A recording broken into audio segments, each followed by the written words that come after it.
Ondon, ton logiste. Ondon, ton. Je dis ondon, mais c'est pas ondon, c'est odonton. Odonto. Odonton. Hey, là, je pense que je l'ai pogné. Odontologiste. Odontologiste.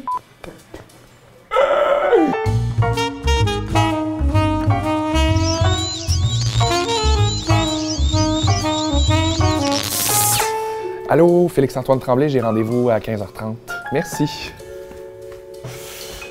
Allô, c'est Félix-Antoine. En fait, je suis à la clinique dentaire pour mon nettoyage annuel et j'ai entendu dire qu'il y a une dentiste médico-légale qui s'appelle Corinne Danjou qui travaille ici. Je me suis demandé un peu c'était quoi ce métier-là.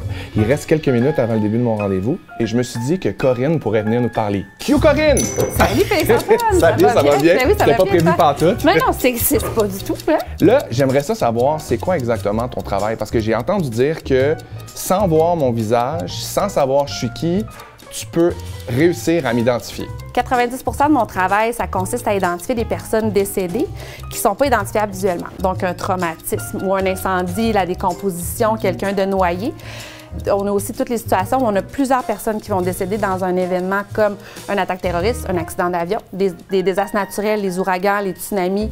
On peut aussi donner notre opinion sur la race, sur le sexe ou, par exemple, même sur l'occupation des fois. Tu sais, par exemple, on peut voir une couturière qui va toujours avoir une aiguille qui est entre ses dents, ça va faire une petite encoche. Donc, des fois, on voit des indices au niveau des dents qui nous parlent quand même pas mal. Fait que c'est ça, c'est trouver des indices. Fait que dans le fond, tu es capable d'identifier pratiquement n'importe qui juste avec des dents. Oui, oui. Si tu veux, je peux te montrer quelque chose dans mon bureau. J'ai quelques petites radiographies que je pourrais t'expliquer c'est quoi. Ben là, je ne demande que ça. Viens aider.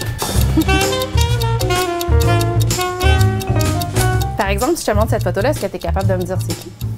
Ben... Tu Marilyn Monroe? Wow, t'es vraiment une superstar parce que je montre cette photo-là à des centaines de dentistes puis personne n'est jamais capable de me dire c'est qui, hein? Bravo. Ah ben! Sauf que ça, tu vois, c'est seulement quelques heures après son décès. Fait que tu vois comment le corps change rapidement. Donc, il va y avoir le teint livide qui va apparaître, il va y avoir la rigidité des muscles, il va y avoir aussi un gonflement qui va apparaître. Donc, l'identification visuelle de quelqu'un n'est pas toujours possible. Puis en plus, c'est un stress quand même éprouvant pour les familles. Donc, ce qu'on veut faire, c'est qu'on veut avoir une identification qui est scientifique. Qu'est-ce qui fait qu'on choisit les dents comme système pour identifier? J'ai une autre petite radiographie ici pour toi. Donc, les dents ici, tu vois, ça, c'est la radiographie qui est prise chez le dentiste. Et ça, c'est la radiographie que moi, j'ai prise chez à la morgue. À la morgue, sur le cadavre. Les dents ont un caractère très unique. Donc, c'est comme une empreinte digitale, c'est unique à chaque personne.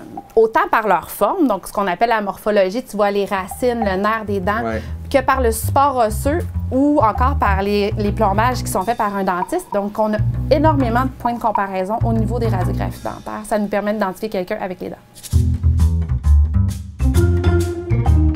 Justement, tu vois, les dents, c'est la structure la plus résistante du corps. Ça va résister à la destruction chimique, destruction thermique. C'est la dernière partie du corps à se décomposer. Même chose pour les matériaux de plombage qu'on va utiliser. Est-ce que ça se peut de se tromper? Est-ce qu'il y a une marge d'erreur dans une identification? Je dirais que quand on fait une identification scientifique, c'est qu'on ne veut pas avoir d'erreur, justement. Par exemple, s'il y a des identifications visuelles, là, c'est là qu'on a des risques d'erreur. Je ne sais pas si tu te souviens, l'année passée, en Saskatchewan, les Broncos, c'est une équipe de hockey. Je sais pas si tu en penses. Oui, c'est un autobus qui était sur la route avec à bord toute l'équipe de hockey qui sont en finale. Donc, ça, des jeunes entre 16 ans et 21 ans, tous des profils plutôt similaires, les cheveux teints en blond, sont dans un autobus, ils s'en vont vers une partie de hockey et il y a un semi-remorque qui les a frappés. Il y a beaucoup de personnes qui sont décédées, 16 décédées, 13 personnes qui sont blessées.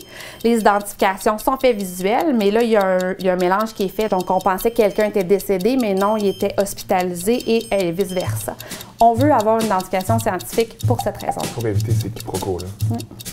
Bon, moi, je pense que j'ai quand même des belles dents. Bon, je sais que je grinche un peu des dents quand même la nuit, elles sont un peu usées, mais c'est pas la fin du monde, je pense. Alors, c'est ta gueule!